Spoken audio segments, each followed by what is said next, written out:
آج ہم جس جگہ پہ رہتے ہیں کیا وہ گھر ہے یا قبرستان ہے؟ ہم نے معیار بنا لیا ہے کہ جہاں پر مردوں کو دفن کیا جائے گا وہ قبرستان ہے، حالانکہ اللہ کے محبوب علیہ السلام کے معیار کے مطابق صرف وہی قبرستان نہیں جہاں پر مردوں کو دفن کیا جاتا ہے۔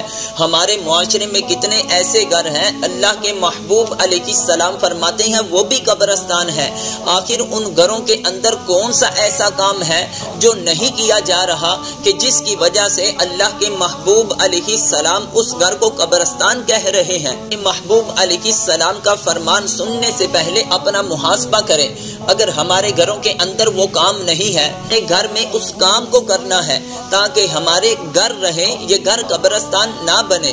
اللہ کے محبوب علیہ السلام نے فرمایا اجعلوا فی بیوتکم من صلاتکم ولا تتخذوها قبورا، تم اپنے گھروں میں نماز ادا کرو، ولا تتخذوها قبورا، تم اپنے گھروں کو قبرستان نہ بناؤ۔ یعنی اللہ کے محبوب علیہ السلام نے فرمایا گھر اور قبرستان میں فرق یہ ہے کہ وہ گھر کے جس کے اندر نماز پڑھی جاتی ہو، اگر مائیں بہنیں ہیں تو وہ پنجگانہ نماز ادا کریں، مرد حضرات اپنے گھروں میں نوافل نماز ادا کریں، قرآن مجید کی تلاوت کریں، اللہ تعالیٰ کا کثرت سے ذکر و اذکار کریں کہ وہ گھر جس میں نماز پڑھی جاتی ہو، وہ گھر جس میں قرآن کی تلاوت کی جاتی ہو، وہ گھر کے جس میں کثرت سے اللہ کا ذکر و اذکار کیا جاتا ہو۔ اللہ کے محبوب علیہ السلام فرماتے ہیں میرے معیار کے مطابق وہ گھر ہے، اور جس گھر میں نماز نہ پڑھی جائے، جس گھر میں قرآن کی تلاوت نہ کی جائے،